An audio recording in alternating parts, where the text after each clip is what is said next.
Like most Australian teens, 14-year-old Ben Kiko spends a lot of time browsing social media, but he may not be able to access these sites for much longer. The Australian government is planning to introduce a bill that will ban young people from social media platforms like Facebook, Instagram and TikTok by the end of this year. The aim is to limit the risk to young people's mental and physical health, but Kiko says the ban could instead make him feel further isolated.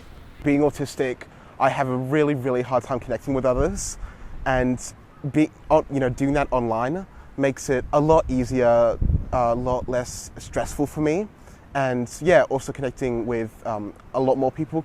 He is not the only one concerned. The legislation will impose and enforce a minimum age to use social media sites. The details have yet to be revealed, but the government is looking at setting it between 14 and 16 years old.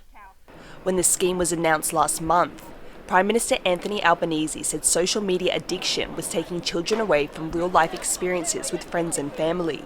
I want to see kids off their devices and onto the footy fields and the swimming pools and the tennis courts. There are also major concerns about online bullying. People feel like they can be more confident on social media because you're behind a screen.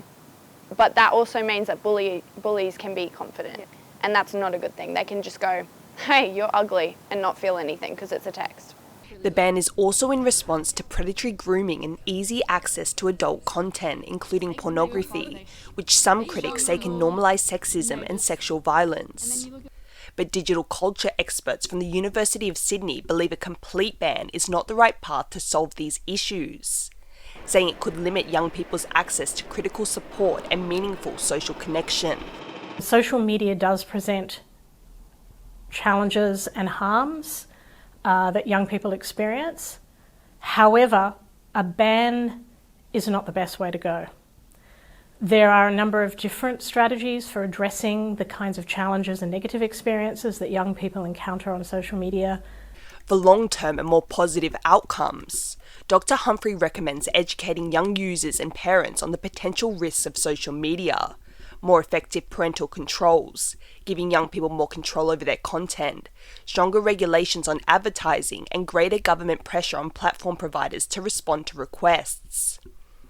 Many teens here say they use social media for motivation and fear being left out of the rest of the world should a total ban be put in place.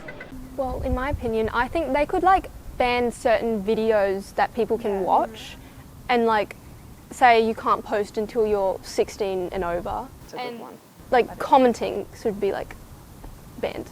I don't know. Despite opposition, the federal government is currently pushing forward with an age verification trial as they move towards a concrete ban. But months before it's set to be enforced, the ban's effectiveness is already being put under the microscope. James Lin and Rosie Grenenger for TaiwanPlus.